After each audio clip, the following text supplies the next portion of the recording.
Emily Downing. My project is coupling paradynamics and linear elastic models with a changing stiffness constant with my mentors Patrick Deal and Sergey Prudhomme. Just for some background, paradynamics is a non-local model of damage and deformation that is a form of continuum mechanics, and we're specifically focused on bond-based paradynamics, which is about the points and how they interact with each other. We also have linear elasticity, which is a linear relationship between stress and strain that can't have yielding, which is when the material reaches a point which it can no longer stretch and it has to deform or break itself. It can't, that by definition, linear elasticity can't do that. The reason we're looking to couple them is because paradynamics is very accurate, but it's also very costly and very inefficient. Whereas linear elasticity is not, it runs much more efficiently. So by using paradynamics in the spot where there would be a break, we can combine the benefits of both models together. So this is a look at our coupling model. As you can see, we have the black dots, which are the linear elasticity portion of our model, and the white dots, which represent the paradynamic model, with the difference between each point being delta, which I'll get to later. And we use the paradynamic model in the center where there would be the break, and then the linear elasticity around it, because when a material does break, you still usually have pieces which could be represented by linear elasticity because they themselves are not breaking. So what we accomplished this summer is there was already code in which they were coupled using the matching displacements method, which just means they were in the same spot. They met up at the same spot.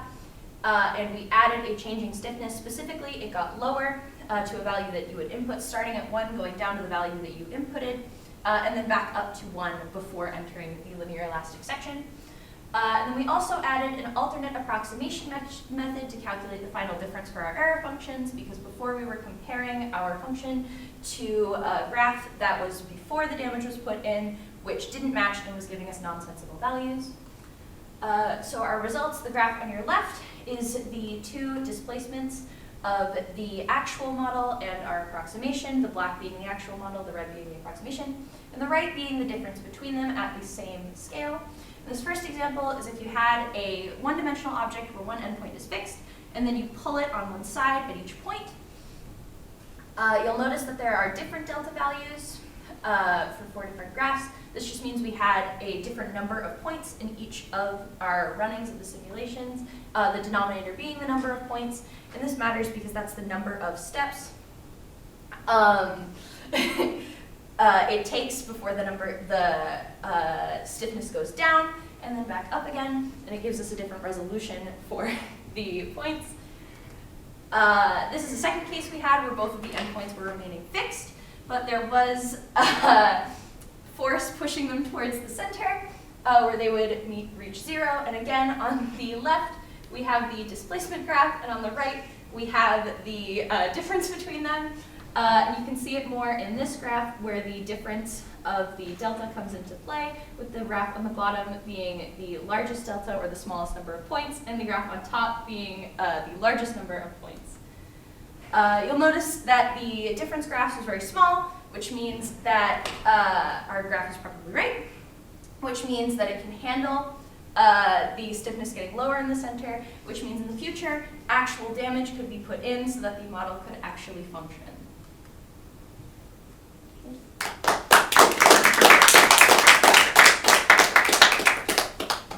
Questions?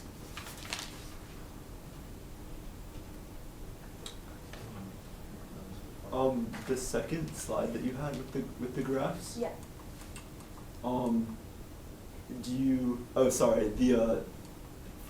The second one that had like the two plots, the second of those two, yeah, that one. Is it known why exactly, like at that x value right there, like a little bit higher than 1.5, like why that's where the curves really differ? Or is there any reason why it happens at that specific x value? I assume it's because that's where it starts to get less stiff. Okay. Because it's not right at this point that it gets less stiff, because otherwise it would be messing with the linear elastic, because the linear elasticity goes from 0 to 1. So we have a little bit of a buffer before it actually starts to go down and then come back up again. So I assume that that being different is what causes that. More questions. What's the FDM on the right graph again? The FDM? On the axis. Oh yes, that's a final difference method. This just means that it's the subtraction of these two lines, specifically the black one minus the red one. Okay. Does material density have any impact on your graphs? Not yet. Not yet. That will be included in the future. I gotcha.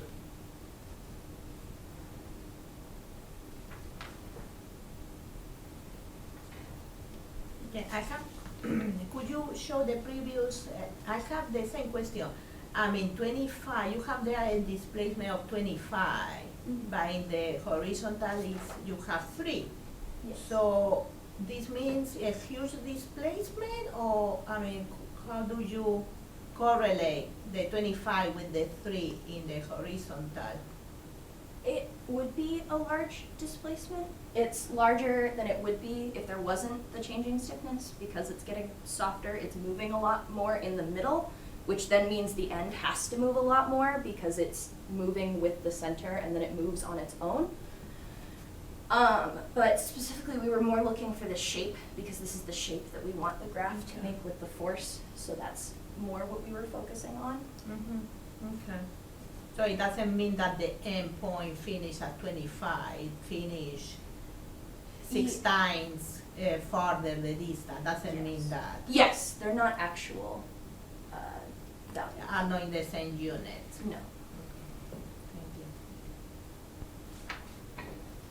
Thank you. Any other question? Okay, so thanks, Emily, again.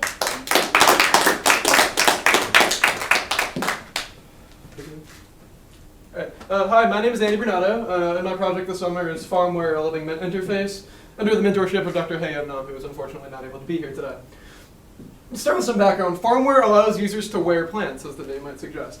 The goal of the project is to put more nature into people's lives and kind of counteract the slow dissolution of nature from culture in recent times, while also allowing researchers to kind of look more closely at what those human-plant interactions can do. And I'll talk more about that later. The project was started in 2021 by Hae Nam and former REU participant Janice Campbell, with me coming into the project, of course, this summer in 2022.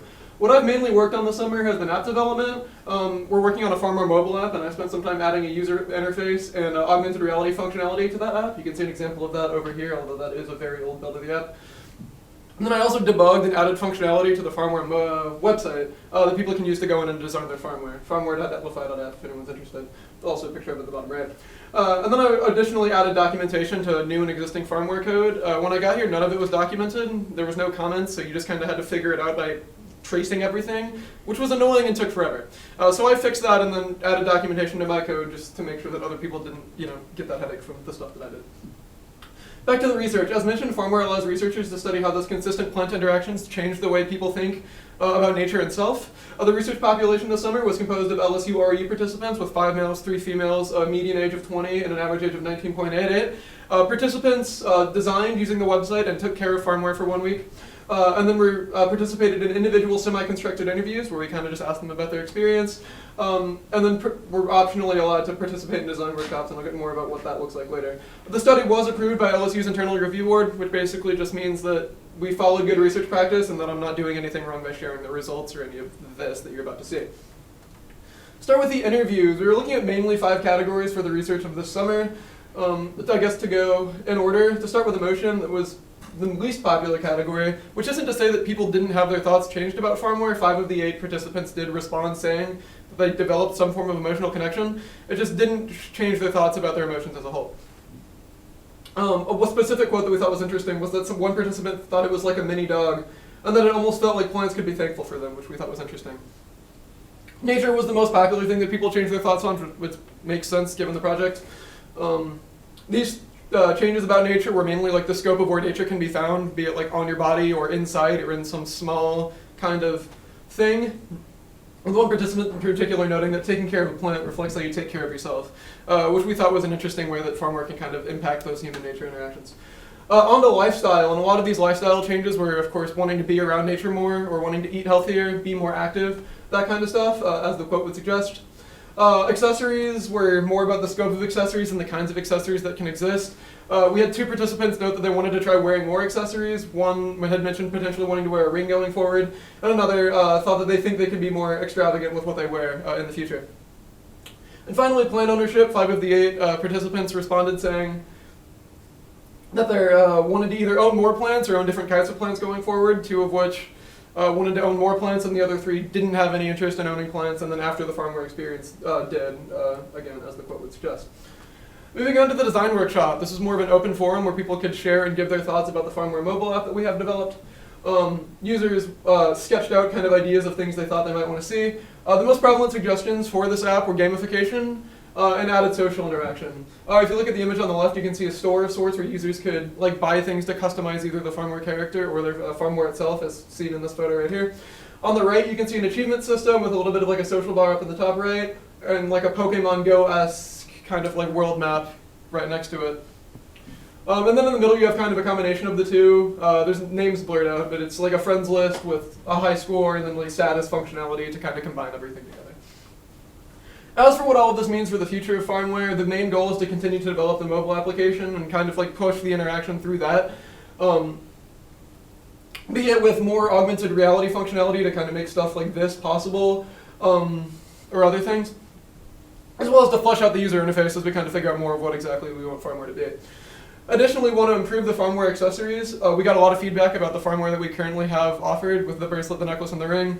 So just kind of working on that, and then also working to add accessory options going forward. So we got suggestions as to add things like maybe hats, anklets, earrings, just that kind of stuff.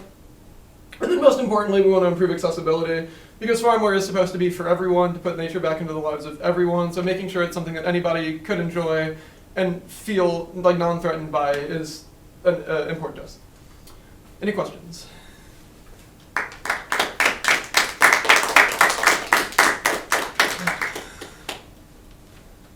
I guess let's say somebody is really far away, Mhm. will be interested in owning farmware. Mhm. How would that person be able to like obtain the farmware? Insofar, it isn't something that is available to people outside of LSU, but the plan for the future is to either ship people like an STL file that they can 3D print themselves and then ship them the materials, and or we could design it, create it, and just mail it to whoever decides they want it. So we haven't quite decided what direction we want to take that specifically, but those are the main 2 things we'd be looking at for that moment. Why was it important for y'all to get designs from the people that participated? When you say designs, do you mean stuff like adding additional accessory options, or? Oh, no, the app. Oh, the app. Just to kind of get a better idea of what people like intuitively think would work well in a farmware app, so we have something to work towards. We're researchers, and because we're so like deeply involved in the project, we kind of don't know what like the average person might want in something like that. So to kind of get that like tactile feedback of like, here's something specifically that people would want to see, here's something that we can work towards. It would just give us a really good starting point, was I think the thought process. Something we could build off of later. Good question. Any other questions? Will? Have you thought about maybe integrating some like user feedback to kind of further continue studying the relationship of plants and humans in the app? We have actually. One of the main things that I was working on before our time right now that I wasn't quite able to get working was a journal system built into the app. Where users could go in and like based on like the prompt that's given or just like on like a day-to-day basis, just go in and type about how their farmware is making them feel ill or how their farmware is impacting their day and that kind of thing. It would then save to a cloud using Unity's built-in cloud save system, and then we could go in and look based on player keys and kind of figure out who's saying what in a fully anonymous way that doesn't intrude on user privacy. That is definitely something that would be like a top priority for the future when in working on the farmware mobile application. All right. Yeah. Absolutely. Anyone else?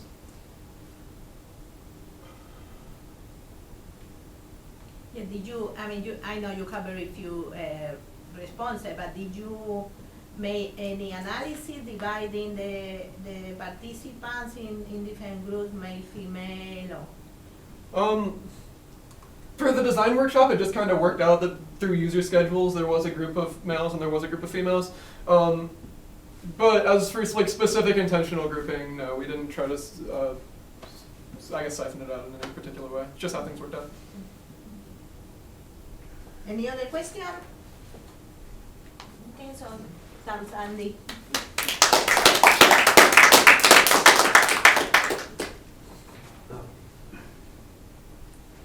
My project is working with Dr. Justin Wilson is modeling quantum dynamics with bond percolation. This figure, the left side of this figure is a quantum circuit where X represents position and T represents time as you go up the circuit. To the right, this lattice represents, each bond in this lattice represents the entanglement, these lines on the quantum circuit. You see where these aren't connected, it'll be a dotted line. When they are connected, it'll be a filled in line.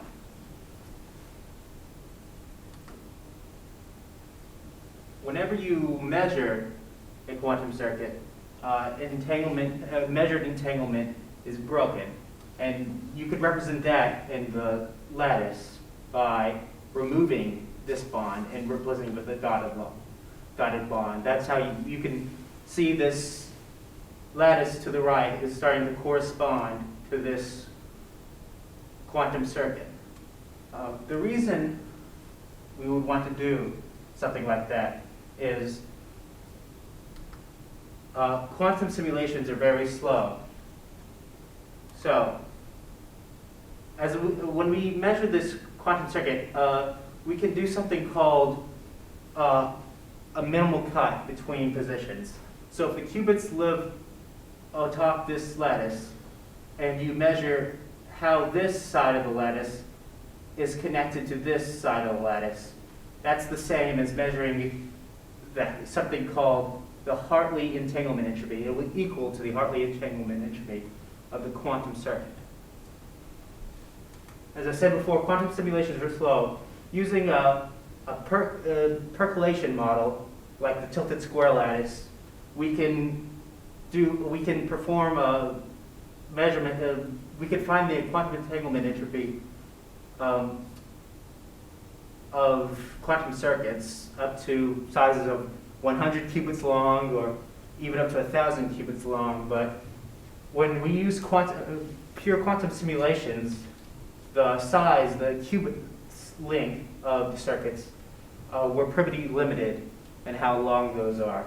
Like this revolutionary Sycamore chip with Google, it's 53 qubits long, but and it was very recently created, and it's groundbreaking. But we can do 53 qubits pretty easily using a percolation model. In our project, to make our percolation model, we created a program that runs 3 algorithms. The first algorithm, a columnar disorder algorithm, basically each little zigzag represents a different qubit. Like the qubits are up here over time, and we gave, before we perform any measurements on the quantum circuit and the lattice correspondingly, when we cut the bonds, there's already going to be qubits that aren't connected. There's already going to be measured little entanglements, like you see the dotted lines. But with columnar disorder, each color, each zigzag, each qubit has a different probability of having a broken bond, like a measured entanglement, no entanglement. So this qubit right here, it might have a 1/5 chance of having a measured bond already, or this one might have a 1/3 chance. So the program creates a lattice with columnar disorder. It has a different probability in each qubit. And then it performs something called a wetting algorithm. So the wetting algorithm, you call it that, you can kind of envision it as maybe pouring water over, this represents the lattice, pouring water over it and seeing if the water how many cuts you have to make for the water to flow to the bottom. That's a way of visualizing it, but really it's by finding out how many cuts, in this case 4, are needed to separate this side from this side. That's something called the minimal cut or the half cut, because there's 2 halves. And that, in that case, as I mentioned earlier, is equal to a corresponding quantum circuit. It's something called the Hartley entanglement entropy. The final algorithm is something called the long cylinder algorithm.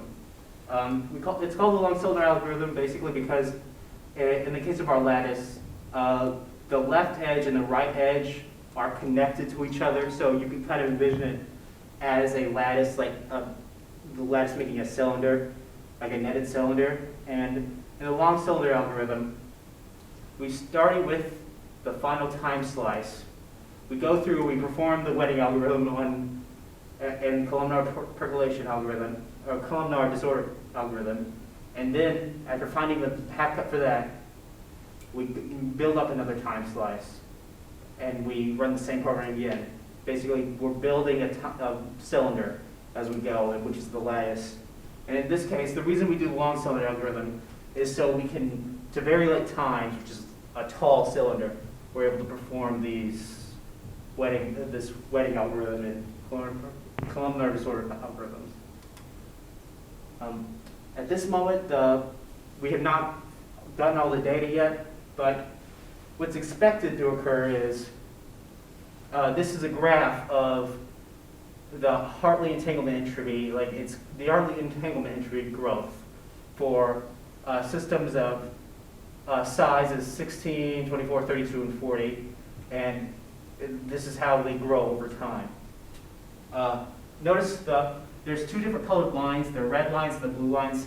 The red lines represent we're performing this simulation on a circuit or a lattice with a product state, which is basically, it starts out with no entanglement at all.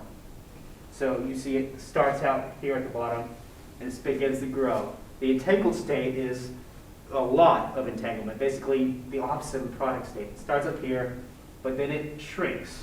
And you'll notice that if they, for circuits or lattices of the same size, like you'll see the faded lines, they both, over time, as time goes to infinity, they both start to equal. Their entanglement growth, their Hartley entanglement entropy start to become equal. It's the same for L equals 40. You'll see the darkest line, and then the 32. They all start to equal each other over time. Another thing you might notice is the x-axis down here is log of t. You notice at a very small t, it kind of looks like a straight line going up. This is because at small times, the half cut, which is L over 2, or the entanglement entropy, looks like the log of t, like a graph. Like if this were just t at small t, like instead of log of t, this were t, it would look like the log of t. But at larger times, you'll see it starts to curve, and if this were just t, then this would look like a graph of the square root of L, actually. So small times, the Hartley entanglement entropy grows like log of t, and at larger times, the Hartley entanglement entropy grows like the square root of L. And you remember that L is the length of the amount of qubits, and the time is that's over time. Our goals for this project, it's not finished yet. We want to obtain large data sets for different parameters, like different times, different lengths, and plot our data. And also, we want to calculate, right now we're calculating the half cut for the entanglement entropy, which is, as I said before, just how this side is connected to this side, which is, when I'm talking about the circuit, it's saying how is this, how are these qubits entangled with these qubits? But, and that's called the half cut on the, when we're talking about the lattice. But we might want to try something called tripartite mutual information, which is basically different. Instead of a half cut, we might just say, instead of 2 equal halves, it's just 2 sections. Like maybe we just do, how is this single chunk connected to this chunk over here? Like how is this qubit connected to all the other remaining qubits? Anyways, that's our project. Does anyone have any questions?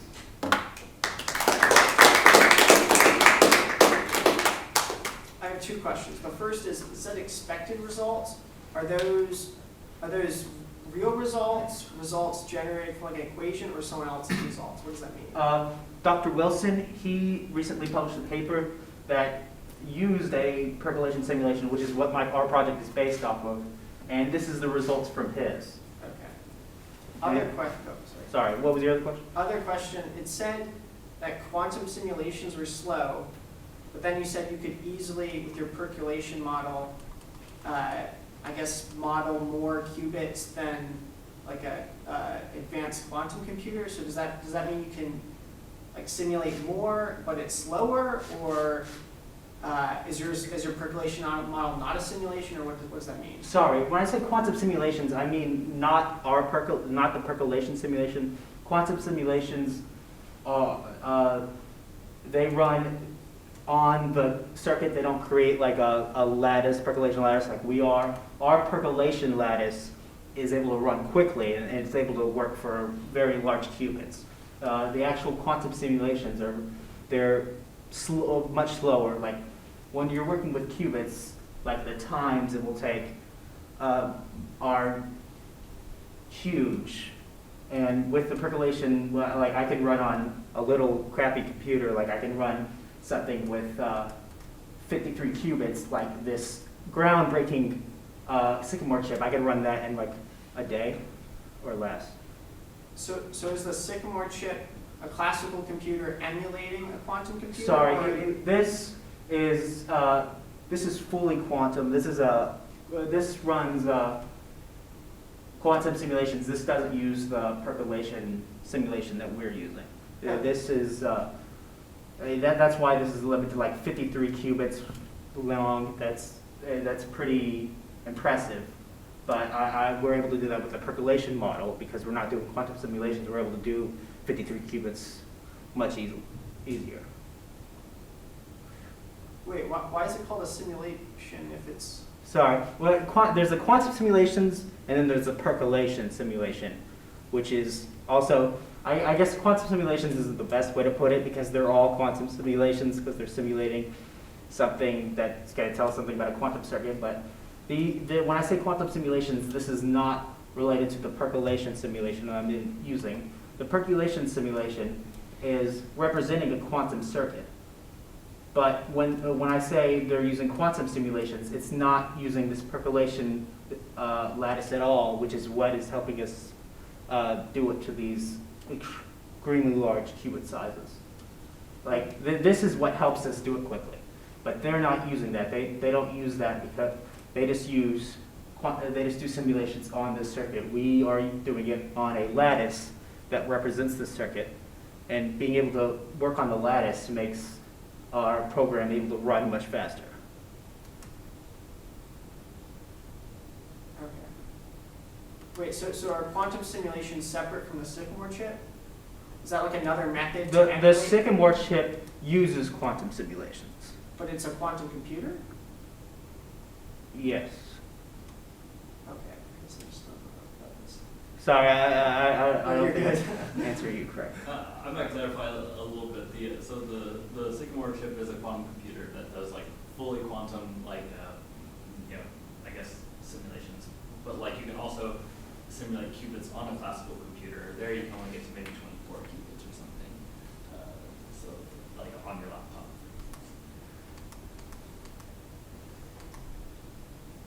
More questions?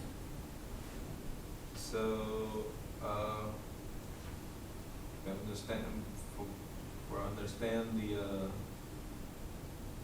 the quantum simulations, the algorithm that you're setting up here will essentially topple that of the chip. These are there are a lot. When the percolation we can do, are you asking if it's faster than the chip? You're saying? Exactly. Essentially, would it be like better, and we're working towards like maybe like a sort of replacement in a sense? I'm Or not. It's a convenient alternative to doing the same problem. I guess I think I suppose so. I'm not. I'm sorry. Dr. Wilson knows more about this than I do about the Sycamore chip and Okay. percolation and like actual applications. I'm sorry. I'll have to get back to you on that later. It's okay. Any more questions? Okay, there is no more question, just Levy.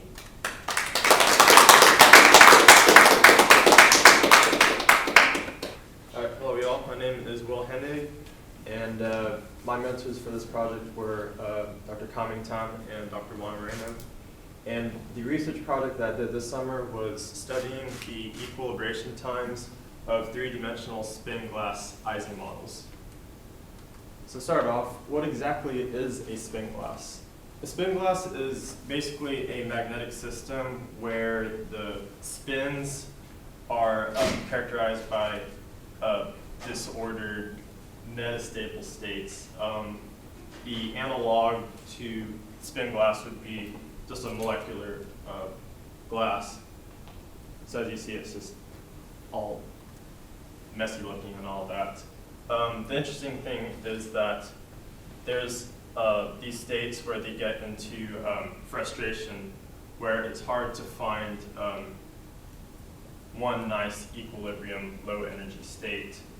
And because of this complex behavior, spin glasses can model various phenomena such as neural networks, graph optimizations, and so on. The 2021 Nobel Prize winner in physics, one of them studied spin glasses for quite a while, and his research in that was used to model climate data, which is pretty cool. So how do we model the spin glass system? Well, we can use the Ising model here, which is basically a simplified magnetic binary spin lattice. And analytical solutions exist in 1D and 2D, but it's not really that understood well in 3 dimensions. The energies of the spins in this Ising model depend solely on their neighbors and not anything outside of that. So Hamiltonian here gives you the sum of the spins and their the spin values and a coupling constant, which is labeled as J. And then frustration occurs in the Ising model where you have spins that are not aligned in a steady position. So to get in like a really nice steady state, these like red lines would represent anti-parallel bonds. So this would be nice. And then like the blue bonds would represent like parallel ferromagnetic bonds.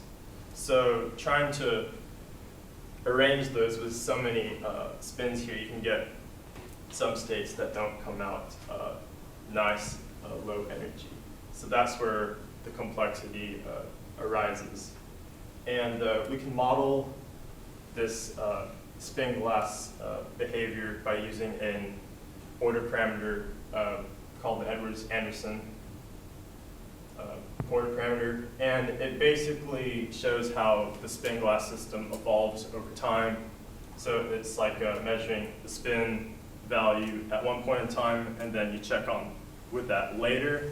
And if it stays the same, then it's basically in equilibrium. And so now, how do we implement this in a computer model? We would basically input it into a JIJ matrix. So you would represent this with, in the model that I have here, it's 8 by 8 by 8. So you can have a row here with 512, or an axis here with 512 atoms with their spins. And then the coupling bonds here correspond with all the axial neighbors. And this is basically encapsulating the spin glass system in just a nice little matrix here. You can also represent this in 4D by just considering 3 axial directions, because I forgot to mention earlier, the reason this donut shape here is that this Ising model that I have here is periodic boundary conditions similar to Levi's model. So it's symmetric all the way throughout here. Okay, so the process to calculate the Edwards-Anderson order parameter is through this little algorithm here. So it's going to calculate the Hamiltonian, the energy of the current atom from neighbor spins, and if it's lower than 0, then it's okay to flip the spin, and then that's going to add that spin value to some matrix. And if it doesn't have enough, if the H value is greater than 0, there's still a chance that you can flip that spin if you compare a random number with a probability, which in this case is the Boltzmann probability here. And the reason that this is included, going back here to this slide, sorry, I'm jumping around, is that that second algorithm part would represent kind of climbing out of these like ruts in the phase space model for the spin glass here.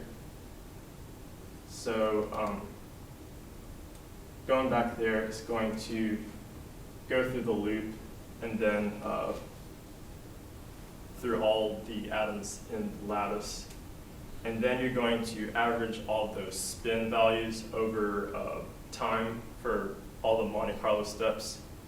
And then you're going to square those values in matrix, and then you're going to average that over the entirety of the matrix, and then save that value as the spin glass order parameter Q to an array, and that would be the end of one Monte Carlo step.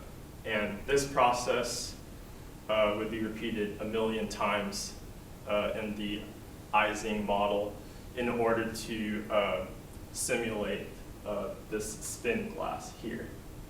So yeah, throughout the summer I did over 1,000 simulations, which were generated through the HPC at LSU, and it was a very time-consuming process, I will say. So the equilibration timestamps are doubled, and in order to determine if it's in equilibrium, you have to compare the spins or the Q values in between these equilibration steps, and if they're below a certain percentage, then it's safe to say it's at equilibrium. We start out with the equilibration time at 1,000, and you go 2,000, 4,000, all the way up to 512,000. Any equilibration time above that, I just labeled them all together as exceeding 1,000,000 Monte Carlo steps here.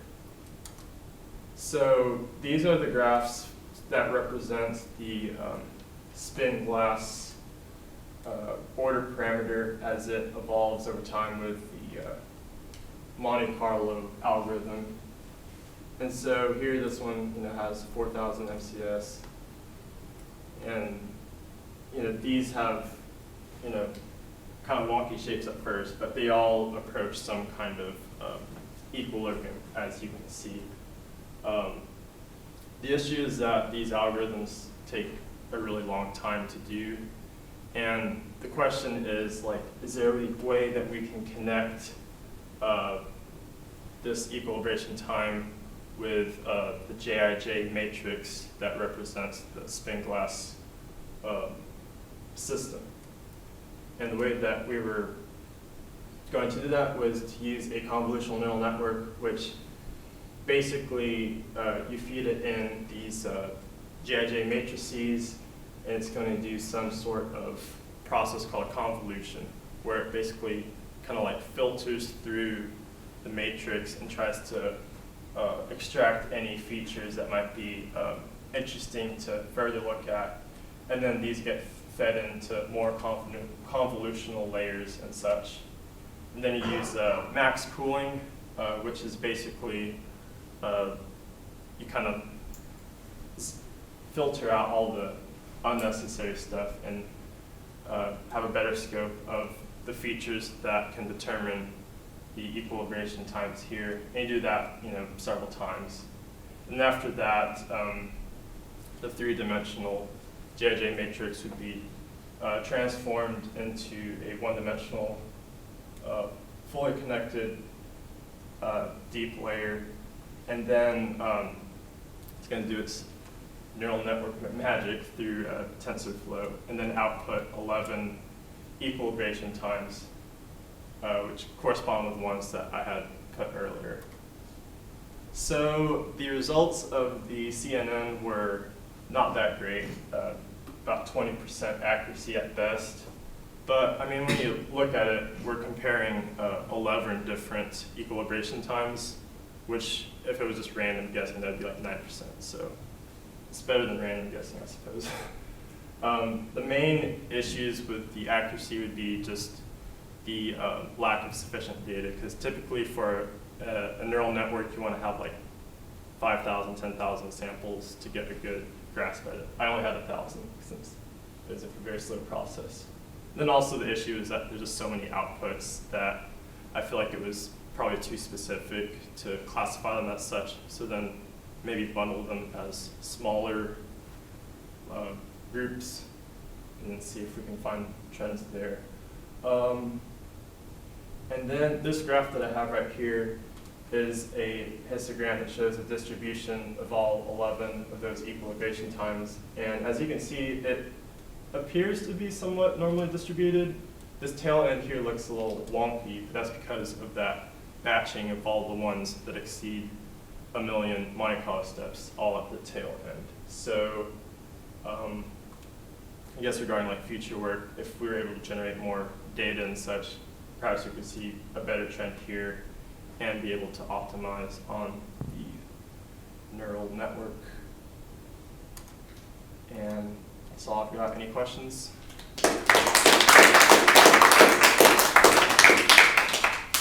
I feel like there's a lot of stuff that I just like glanced over really quick, so if anyone has any specific questions, I'm happy to answer. Yeah, I was curious, do you have any idea what what aspects of the JIJs would like be ideal? Like what would the neural network be like? What features it would be looking for? Yeah, like maybe the ferromagnetic blocks and ones that are like easier to equilibrate or something like that. Do you have any idea? I'll be honest, I have like no idea what features it would be looking for. Like I was just focused on learning the neural network code and all that and getting it sorted out. I was hoping to maybe sort of let out of the neural network. Oh yeah, yeah. I was hoping to maybe take a look into that after the neural network was complete, but I only got it done maybe like a couple of days ago. So yeah. Why 11 equilibration times for the output?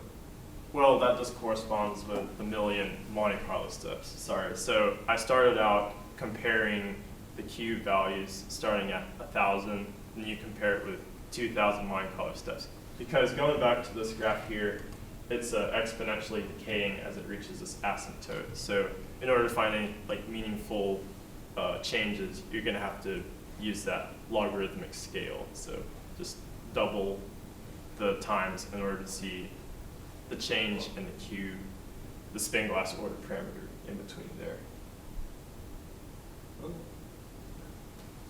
So, What are some like applications or the motivation for this project? as I said earlier back on the first slide,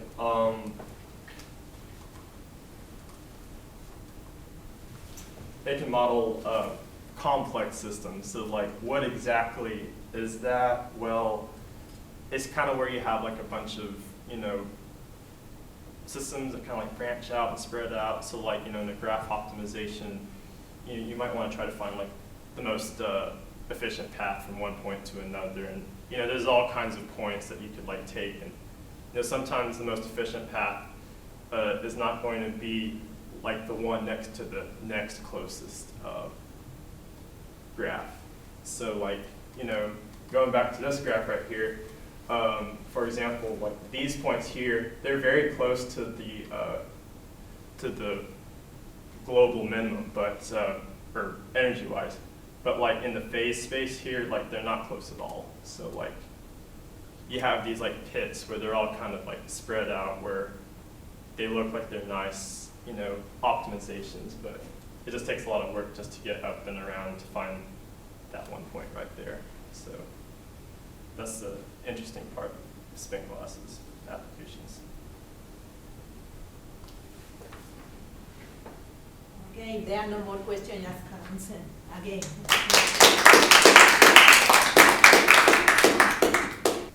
Hi everyone, my name is Alexander Jimenez. I am from the University of Puerto Rico. My mentors are Dr. Juan Moreno and Dr. Kevin Tam. And my project is about the study of Anderson localization using machine learning. So first off, what is Anderson localization?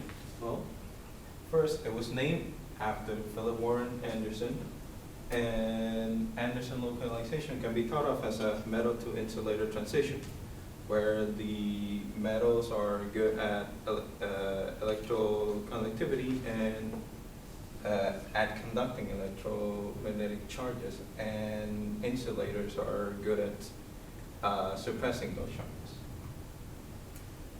Well, first off, let's say we have a 1D lattice of 4 sites where an electron can only hop to its nearest neighbor. Each site has an energy associated to it, and the electron is trying to go to the site with the lowest energy, which essentially makes it get trapped in it.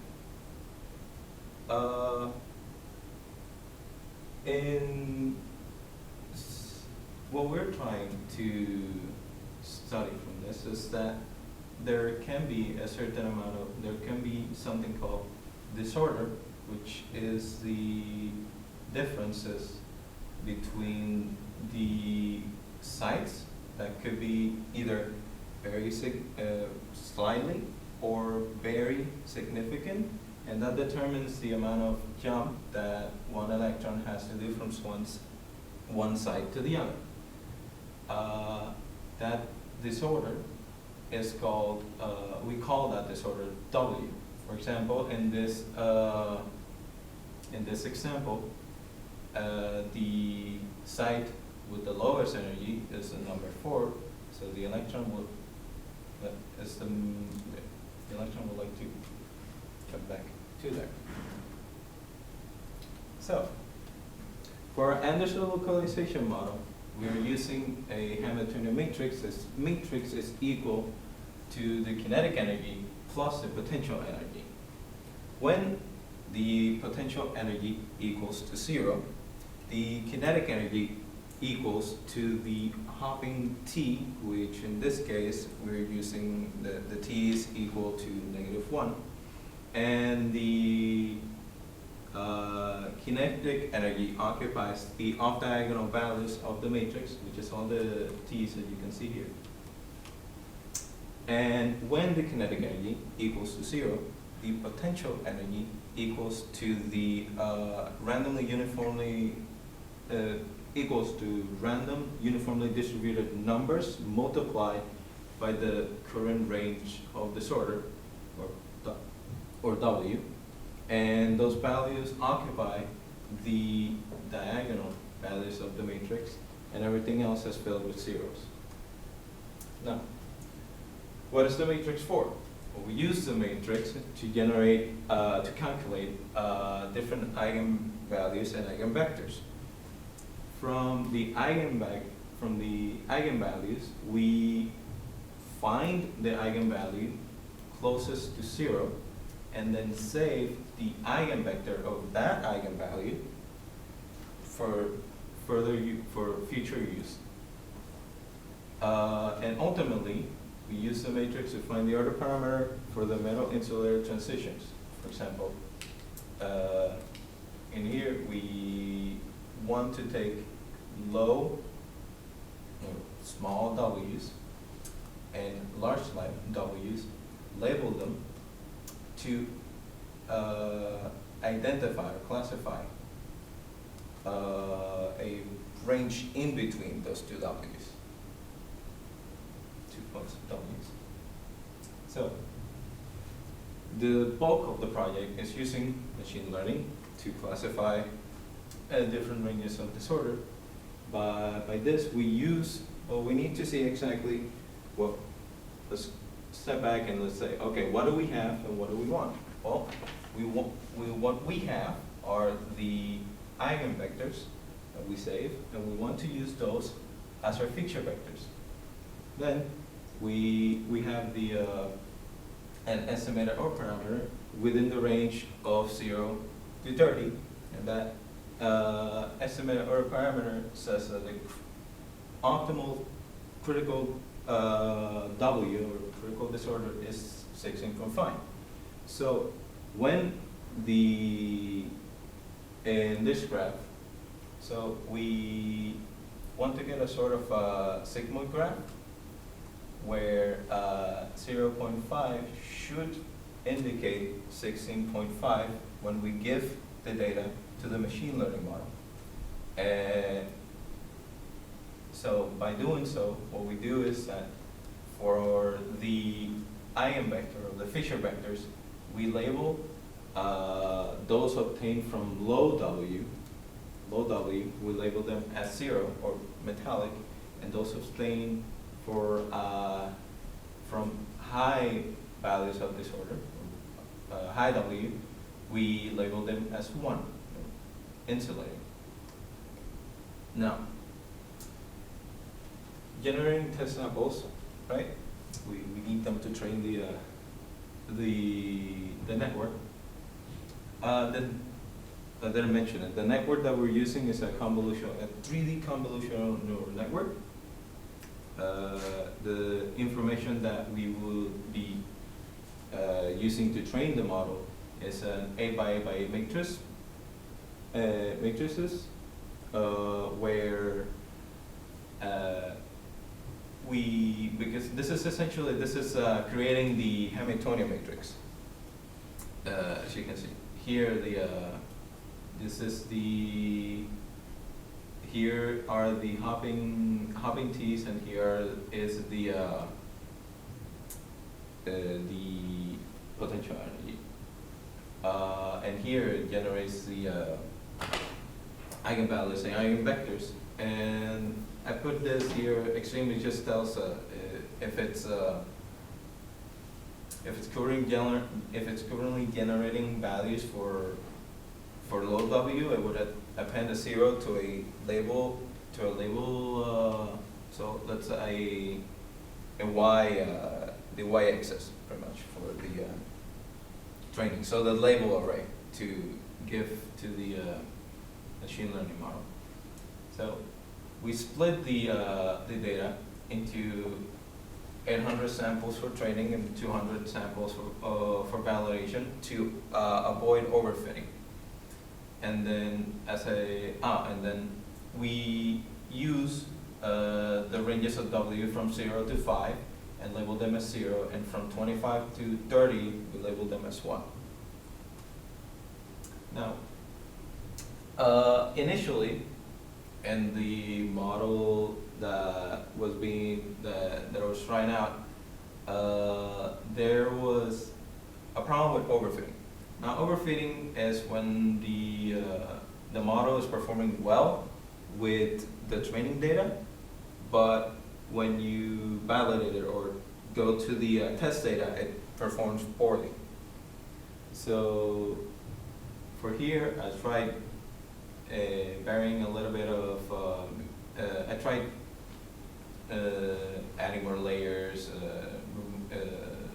removing, changing certain parameters like the learning rate and such, and eventually got and also splitting the data between training and validation, and got the to model to at least 99% accuracy in both training and validation data. As you can see here, it's like the accuracy grows as the loss gets lower. However, there's still some room for improvement, right? So 99%, we still have 1%. Then, for testing samples, we generated from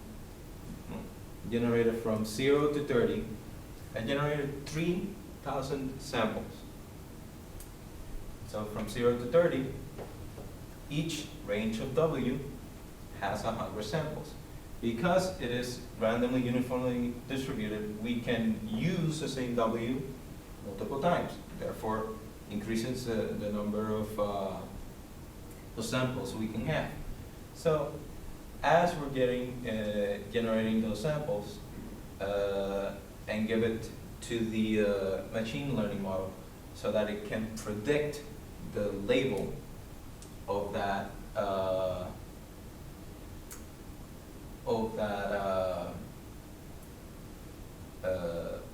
range.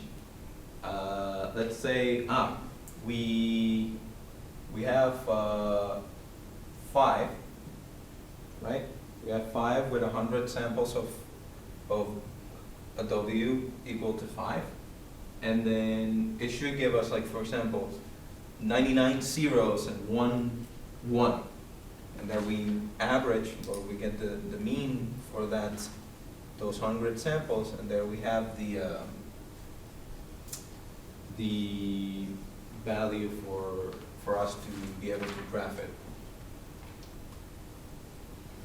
And here, these are the values from 0, the ranges of disorder from 0 to 30, graphed in a mean format, or in a sigmoid graph. And it's not as smooth as you would expect, but it has the shape that we were looking for, which is good. It's a step in the right direction. However, as you can see here, when the label goes to 0.5, which is supposed to be the critical W, the graph tends to go to around 14, and we said that the optimal critical W for the estimated one for this range of disorders should have been 16.5. So there's clearly some room for improvement in the model.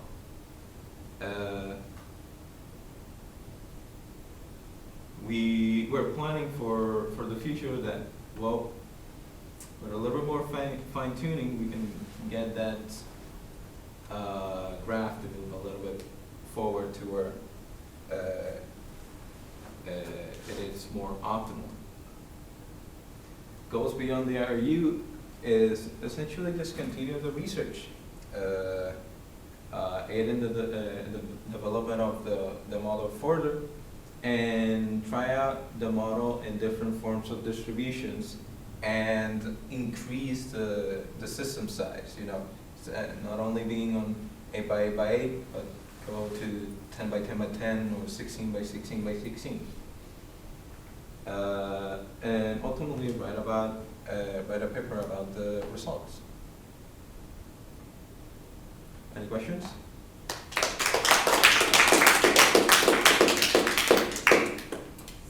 We are going a little over time. Just one question. Yeah, Justin. Yeah. So, do you have like some an estimate of like the error bars on that 14? Like, is it like maybe like you know, one error bar away from the actual result or something? Or Can you repeat the question again? Sorry, I couldn't so understand. this value dot 5 where you draw the red line, like Yeah. well, do you have a way of estimating like the error bars on that number? Like the curve looks very noisy, so I would expect to hear the order of this noise. So, okay, for this instance, I didn't exactly plot it, I just kind of eyeball it to like a line. So I couldn't tell exactly if it's 14, that's why I said like around that area. But I eyeballed this section in particular, because this one's more certain, since this one is more consistent than this one. This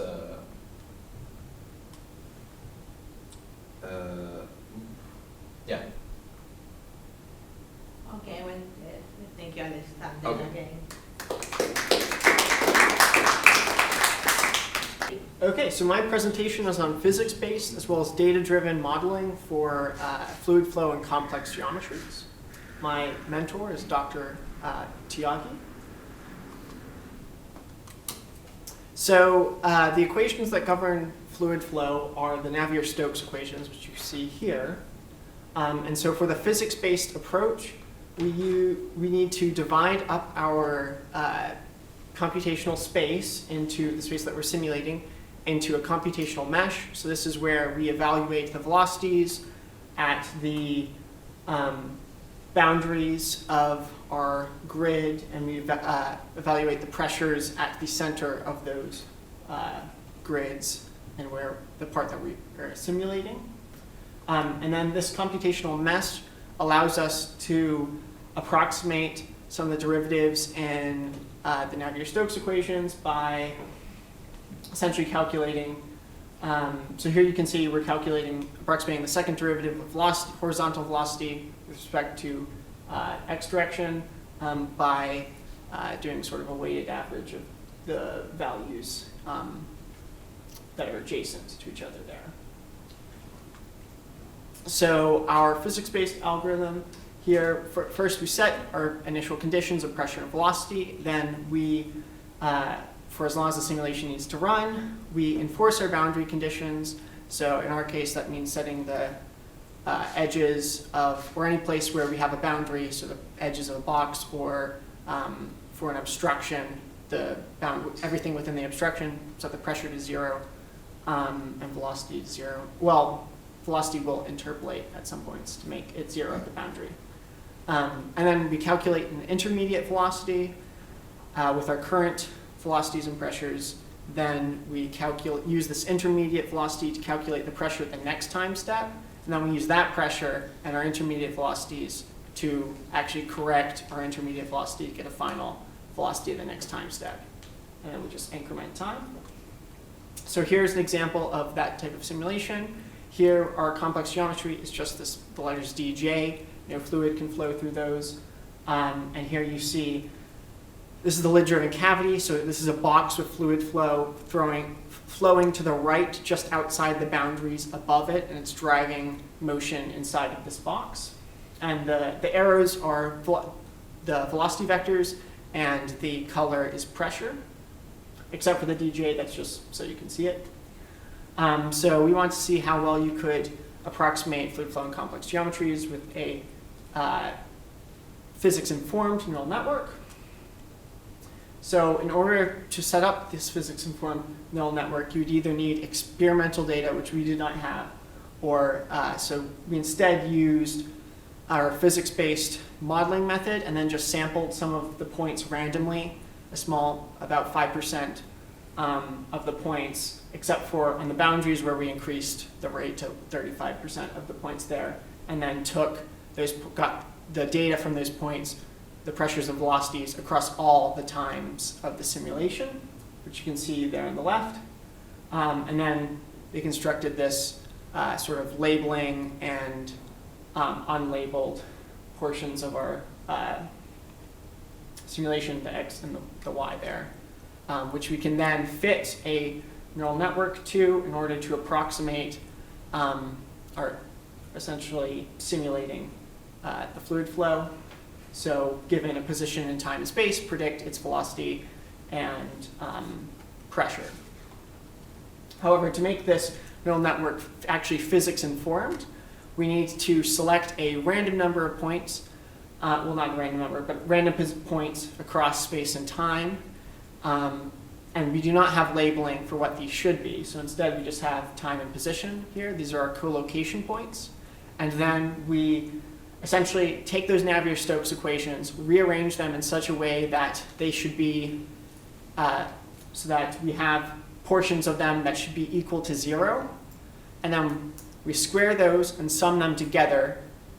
And that becomes our R function here. We can we're going to evaluate these, this R function at all those co-location points, and then average that value out and add that to the loss of our normal neural network. And the reason we're squaring them so that the model doesn't optimize like the differences between those terms, but rather actually has to minimize them. And all these terms enforce conservation of momentum and conservation of mass. So here are some preliminary results.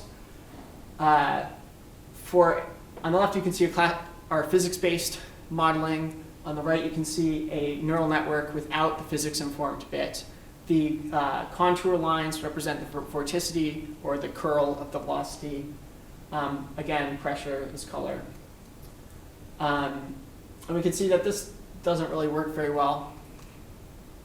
With the pin, it worked a bit better, but it does not really learn a relationship with time. And whenever this resets, you'll see that even at time equals 0, it's predicting pretty much the same thing it predicts at the very end. And here's with complex geometry again. Here's the pin with complex geometry on the right. And this does not perform quite as well as without complex geometry, but again, it did not really learn a relationship with time. Now, a big caveat with these results are only valid if we assume that there is currently a bug in the code that affects the pin results, but not the MLP, the normal neural network results, because essentially I can't currently replicate these because of probably poor source control. So either these were really lucky or there's a bug currently, and that bug may be affecting probably is affecting the MLP results as well, so it's not really a fair comparison. So yeah. Questions?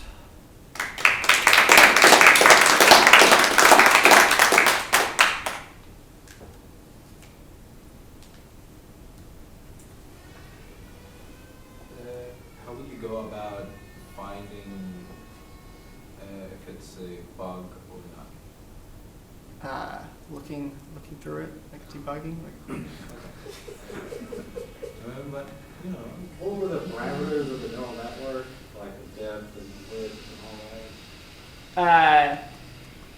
So that's another one of my problems. I currently I've tried. I used like a hyperparameter optimization thing to try like 400 different variations.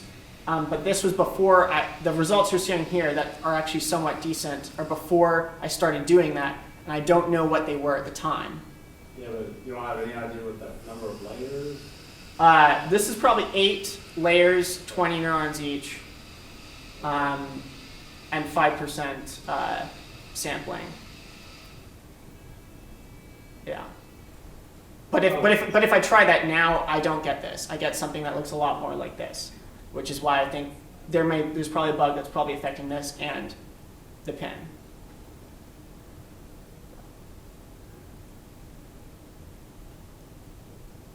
So a very generic question on this machine learning thing. So you're trying to detect a lot of informations.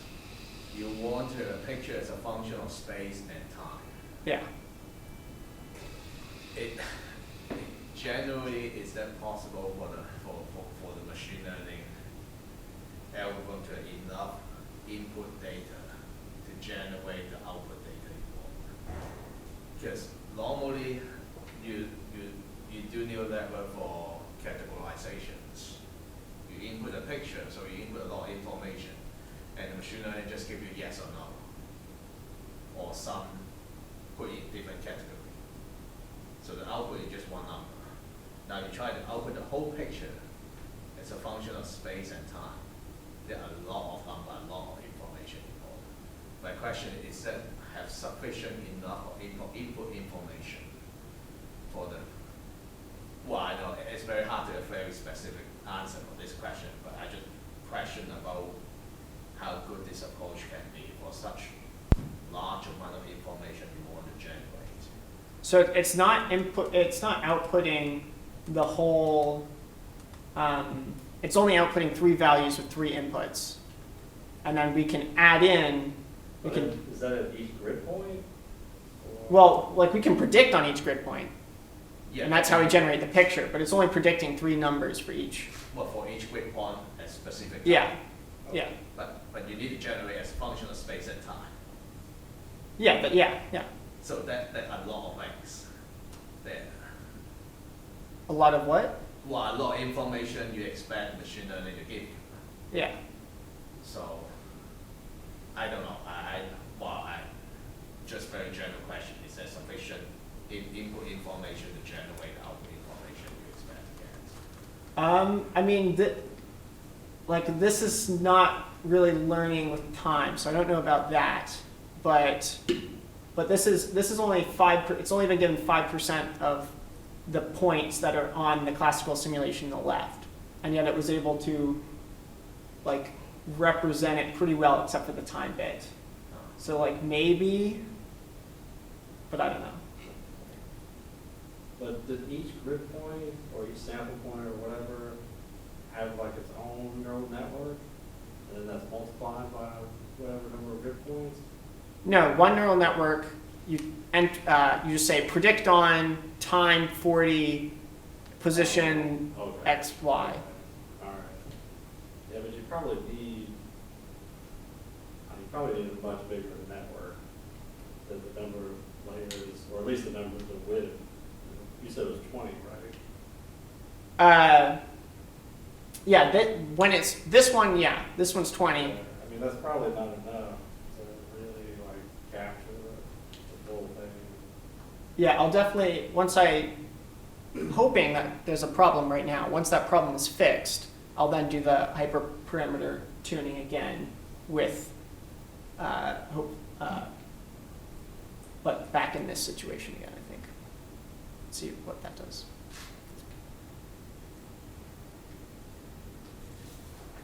Any other question? Okay, so.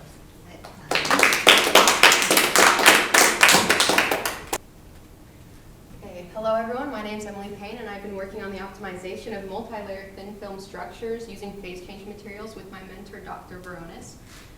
Just some background information, a multi-layer structure is kind of how it sounds. It's a structure consisting of multiple layers of differing materials with varying thickness. And a phase change material is a material that can transition between a crystalline and an amorphous phase. More specifically, the phase change material that we have been using in our project is germanium antimony tellurium, or we call it GST for short. And the reason we're interested in these phase change materials is because when they're in their different phases, they have different optical properties. For example, here we have graphs of the index of refraction, which tells us how light is, it tells us about how light is going to interact with this material.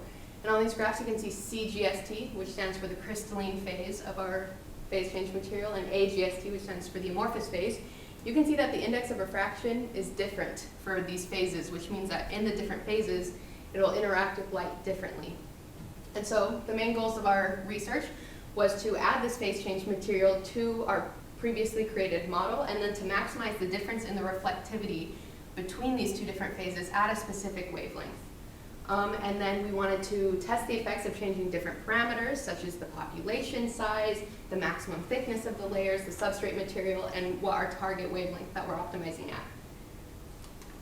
And so to do this, we used a mimetic algorithm, which consists of these following steps. And it consists of a global optimization and a local optimization. The first step is to randomly generate a population. So this will just randomly generate structures that, again, have the random material and random layer thickness. And this will be our original parent population. And then the next step is a crossover phase where it'll randomly pair these parent structures together. And then within each pair, it'll randomly choose a point to cut the layers and switch the tops. So then the top of parent 1 now is with the bottom of parent 2, and the top of parent 2 is now with the bottom of parent 1, to make these new structures that we call the children structures. And then there's a mutation phase where there is a small probability of one layer just randomly changing both its material and its thickness. And this is just to make sure that we're not overlooking anything, that we're just checking everywhere to make sure we have it optimized correctly. And then after those steps, we go through a reselection of the population where we evaluate each of these structures to see how close they are to what we want. And then we reselect what our new parent population is going to be by choosing the majority of the higher performing structures and a few of the poorer performing structures, again, to make sure we don't overlook anything. And then we have a local optimization step where it'll take the most elite individuals, the highest performing individuals, and more finely tune the thicknesses of those layers to make sure that we're really getting that optimization that we're looking for.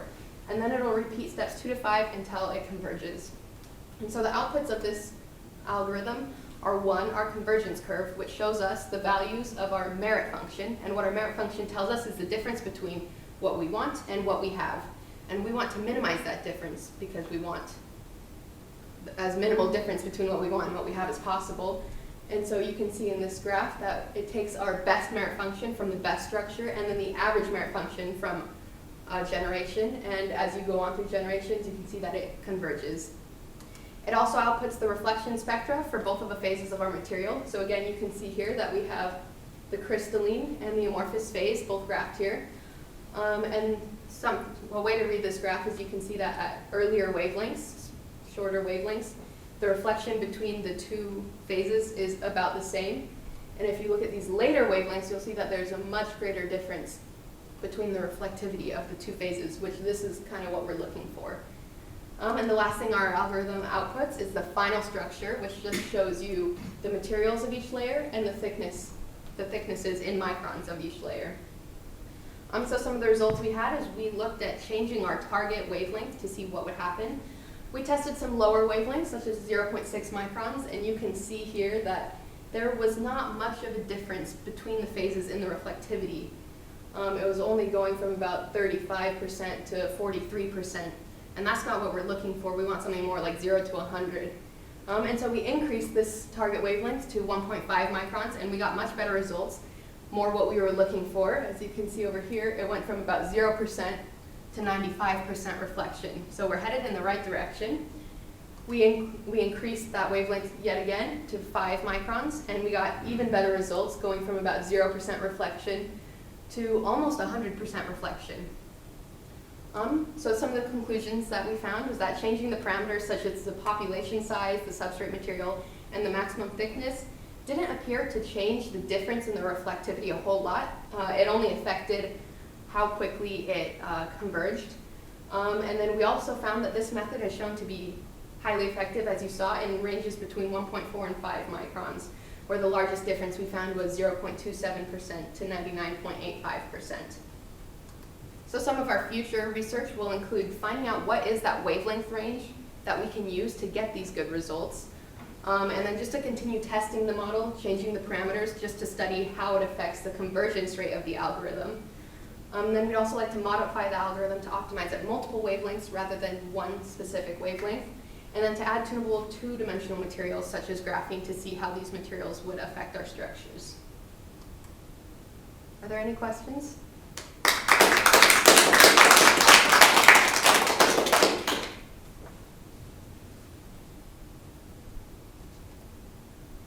Yeah, I have a question. So you have a fixed number of layers, or you optimize that also? So that is a parameter that we can change.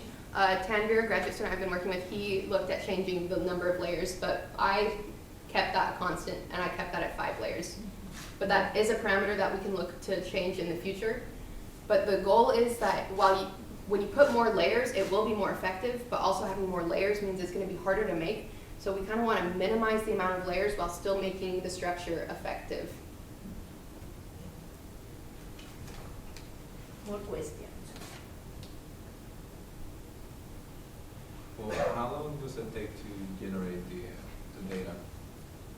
So it depends on, again, how many points you're looking at.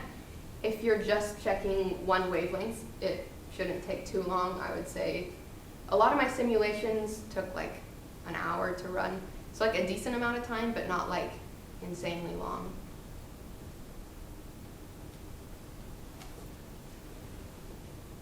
Okay, if there are no more questions, Thank Emily, you. again.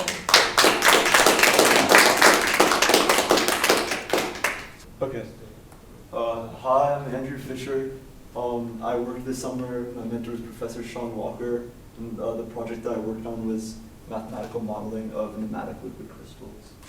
So just a quick physical overview of what liquid crystals are. They're a mess of phase and matter that aren't exactly a solid, not exactly a liquid, but lie somewhere in between. So like a liquid, they can flow freely, but like a solid, they have an orientational order. So as you can see here, this is like some liquid crystal molecules, and they align along their long axis. So a couple of applications in this research. One such is cholesteric shells, which is a type of chiral liquid crystal that's shaped in a way so that there are special optical properties at the center, and these can actually be used for, these optical properties can be used for anti-counterfeiting measures, as these patterns can be too complex, too complicated. And another application would be there can be line defects within the orientational order of the liquid crystals. I'll talk about that a little bit later. But these can wrap throughout the liquid crystal system, and it can lead to some knotting and different arrangements of these line defects, as well as the colloidal particles that can create special material properties, such as different optical properties. So just the basic mathematical model that for liquid crystals, you can represent the state of the system as a local average over a small region around the point, and then you can define a probability distribution as the probability of finding a molecule at a certain orientation L here, I called it, and then from that probability distribution you can derive the M and the Q tensors. The most important one is the more important one is this Q tensor here, which is just it's symmetric and it's traceless, which allows for some computational ease, and it's just like a high-level order parameter that just like governs the statistics of the distribution. So this Q tensor is then used with the Landau-Dijon energy model, which is the energy model that is used for the simulation. And I won't go too in depth into these equations, but the psi here is just, this is the double well potential. This is just sort of like a visualization of the double well. And the gradient of Q is just it's a simple model of the elastic energy density of the system. And this Landau-Dijon energy is what is minimized at each time step in the simulation. And in order to do so, a partial differential equation has to be solved. So this is the main problem. And the new method for this minimization couples gradient descent with Newton's method, and it switches over from gradient descent to Newton's method once the gradient goes below a set switch tolerance. And for this method, there's a full optimization at each time step, so this allows for significantly larger time steps compared to previous versions, which allows for a much quicker runtime. So a main responsibility of mine for the first few weeks of the program was to develop this graphical user interface, which is just, these are all like sort of the parameters for the simulation shown here. And the main functionality is just to load data and save data from JSON files. And this is just to allow for easier setup, quicker setup of the simulation. So a couple of visualizations of the type of data that the simulation produces. This right here is a +1/2 degree ring defect, and this is data contoured by like the eigenvector with like the largest eigenvalue of Q. So you can see this clear ring defect, and if you look at like a cross section of the vector field, again defined by the eigenvector of Q, you can see sort of 2 plus 1/2 degree point defects. So I have the movie here. So okay, it's gonna pop. Okay, so when okay, there it is. So this line here, this is the target data, and then this line, which you'll see change, is the simulation data, and you can see over the first. You can see over the first 15 time steps or so, 15, 18 time steps, the simulation data quickly begins to match the target data there.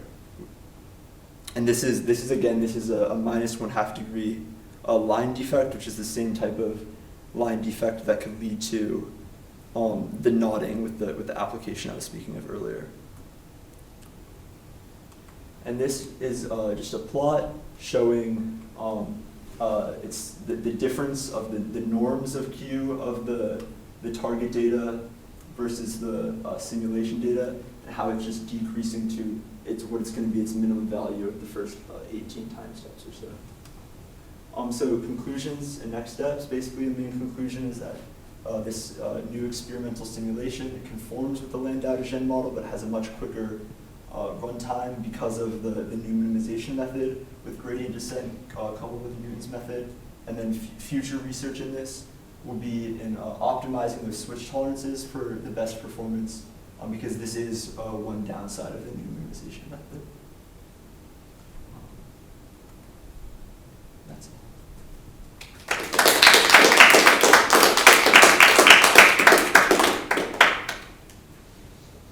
Questions? You might have said this, sorry, but what are the streamlines in your video?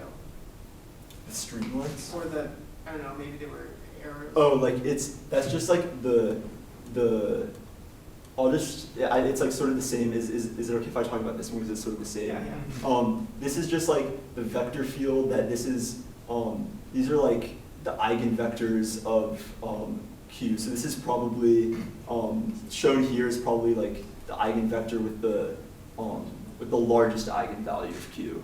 And this is, you can like see like here where it's colored by, where it's not as red, that's just where like Q is lower because there's not as much order.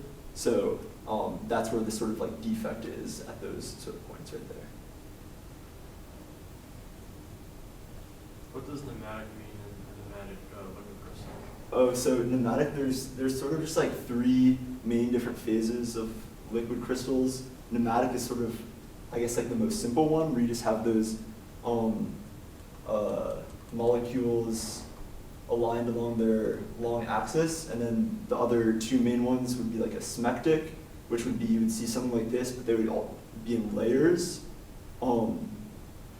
And then the other main phase would be a chiral liquid crystal, which is with this application here, and that is basically just instead of there's a chirality to the orientational order, so like you'll see like the molecule sort of, you can tell which way it curves. Yeah, there's a handedness to which way the orientation is going to like curve as you go look throughout the system.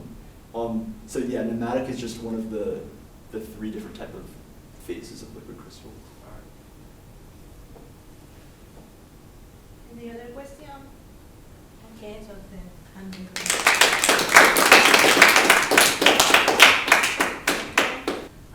Hi, I am Bridget, and the project I worked on this summer was investigating packing configurations of viral DNA capsids under the advisement of Dr. Sean Walker. So real quick, a couple of applications of this is, of course, that DNA packing in viral capsids, and then also the mechanical packing of filaments or slender rods into containers. So for some background information, a capsid is the container of a DNA strand. So it contains it, protects it, and transports that DNA strand. And then the 2 main energies that are considered in packing are bending and torsion. So you can see right here the equation for energy. This first term is that bending energy. The second term is the torsion energy, and this over here is the other external forces that you may take into consideration. So what were we trying to do this summer? So we were trying to model and understand the packing of viral DNA, as well as alter an array of parameters that affect this packaging. So some of the constraints that we had to take into consideration are the inextensible attribute of the DNA strand, so you can't pull it, and then the self-contact, self-interaction that occurs in the packing, as well as the capsid. So what that means is our strand, as it's being packed into there, cannot go past the capsid border. So what was achieved, we found 4 main spooling configurations. We found the correlations between particular mechanical properties and packing configurations, as well as the regular spooling and randomized configurations require less energy. Those regular spooling and randomized configurations are part of the 4 main spooling configurations. So the first one that you see up here is the regular spooling configuration. So all these spools came in, relaxed on each other, and just fell down to the bottom of this capsid. As you can tell, the CBCT, these are the bending constant and the torsion constant. They're proportional to each other, so 1 to 1. This happened at a relatively low motor velocity, so it allowed the simulation to relax as it's going in. So that strand has the time to relax out to the sides of that capsid and give this overall look. Right here we have the vertical horizontal configuration. So these vertical spools occurred first, and then as the strand was being packed into this capsid, a kink occurred in the strand and it made these horizontal spools. This again was at a relatively low motor velocity, and as far as bending constant to the torsion constant, it's 3 times higher. And then down in the bottom left here, the main attribute of this configuration is a high motor velocity. So we have it at 0.6 here. So what this does is it doesn't allow the strand to relax as it's being packed into the capsid, and it causes this cylindrical look. And again, we have a CBCT of 3 to 1. And then the last main configuration that we have is the randomized configuration. So this happens when we have a very low bending constant, or just a low ratio of that bending constant to the torsion constant. And again, it happens at a relatively low motor velocity, so that strand can still relax, but as you can see, there's not really any spooling going on. So what were some of the parameters that we changed? So some of the ones that we changed are noted here: the bending constant, the torsion constant, and the angular velocity. So for the bending constant, uniform spools cannot be made at low values or ratios to the torsion constant, which is something that you can see, right here. Yes. Sorry, it's hard to read this, the T and the B's. So when we have that low bending constant but a high torsion constant, the spools are created at first, but it doesn't have the parameters needed to keep that uniformity going, which causes this malformation right there. Another example of this is the randomized configuration, which can be seen over here, and that's just at an overall low bending constant. And then for moderate to high values, we have spools of plenty. They just want to keep happening. So for the torsion constant, it's a very iffy parameter. It has a sweet spot for spools. So if the bending constant is too high, but the torsion constant is low, spools happen. So that's this configuration right here. We have spools in vertical at this angle, and then another one back here. But when the bending constant is low and the torsion constant is high, we have spooling fail, which again is this right here. And then for angular velocity, at low angular velocities, spools take a little bit longer to form. So the other 2 parameters that we mainly focused on are time duration and capsid motor velocity. So time duration was mainly used to take a look at the energy. So we found that the regular spooling and randomized configurations have the smallest energies after being packed. So down here you can see the cylindrical simulation at about 150 seconds, it's about fully packed, and that energy just shoots right up, because for that cylindrical one, we saw this cylindrical configuration. When these spools are being packed into it, or the strand is being packed into it, it has to push these out to the sides of the capsid, so that requires a little bit more energy. And then we have the vertical horizontal, which requires a little bit more, or a little bit less energy, and then it just keeps going down to regular and then randomized. And then for the capsid motor velocity, it's somewhat of what you would expect. So when it's lower, it lets the strand relax more, which creates more uniform spools. And then when it's higher, it cannot make those spools because it can make the spools, but it doesn't make them go all the way out to the capsid. So it creates that cylindrical look, and it can also create a randomized configuration look. So what's next for this project in general? So what's next is to create a global vector field that extends the tangent vectors of the DNA strand, continue to improve the numerical method for faster simulations, and to develop more control over the packing configurations. Question?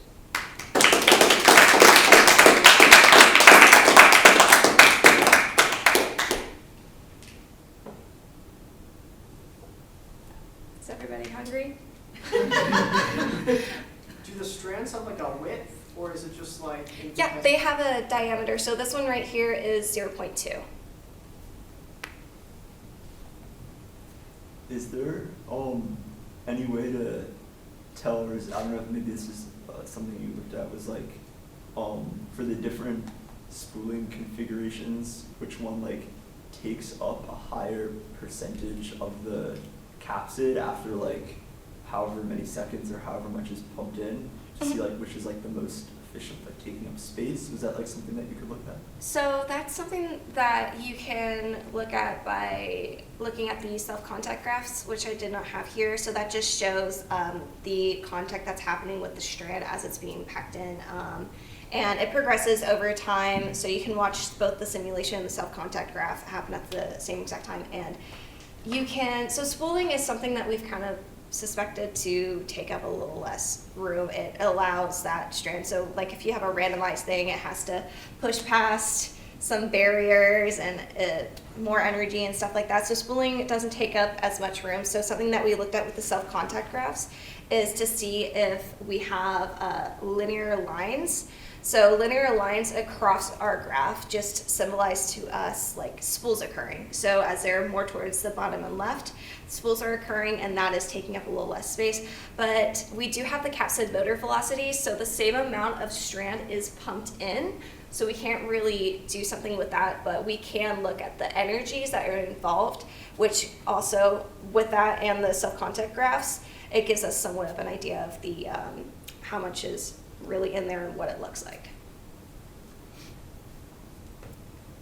Is there a specific configuration that you think is more common than other? We think that the regular spooling configuration is more common for the viral capsids, but that is still something that we're currently looking into. And it was also a little bit surprising that we found that the regular spooling and the randomized configuration had around about the same low energy, but the regular was a little bit higher. So something that we would like to do, I'm not sure if I'm going to be able to do it, just because it's the simulation I want to run is probably going to take 12 plus hours.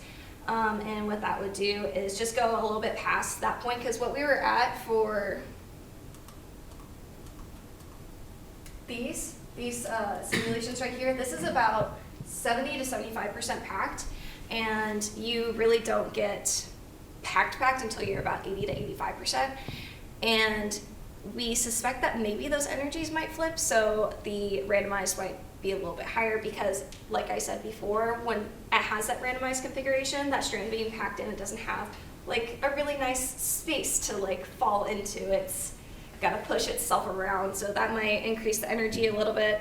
And whereas the regular spooling gives it a little bit of that room, so this one's favored for room-wise and maybe for energy. We just have to look at it at longer simulations. What's the difference between the left and the right? Like different like views, or is it like as it changes over time? Left and right. Yes, this is over time. So this was done at, I want to say 3,000 time steps, and then this one right here is done at 55,000 time steps. Okay. So. And then one more question. So like you're focused on like packing it in like the most efficiently and all that. Have you like taken a look at like how it would be like to like unpack it, or is that like outside the scope of this? That's outside the scope of this.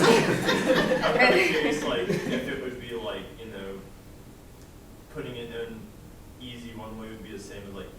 like taking it out, or would it be, would you have to like interfere it through like the bonds and, or the bends and all of that of the?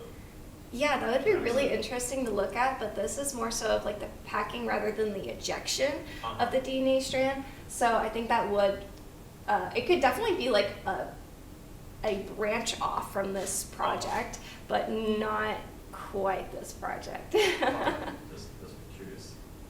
I am too. Would it come out as headphones? Take headphones out of the Oh yeah. pocket? It doesn't really work. I don't think it can get out the hole when it's all tangled up. Yeah. Anything else?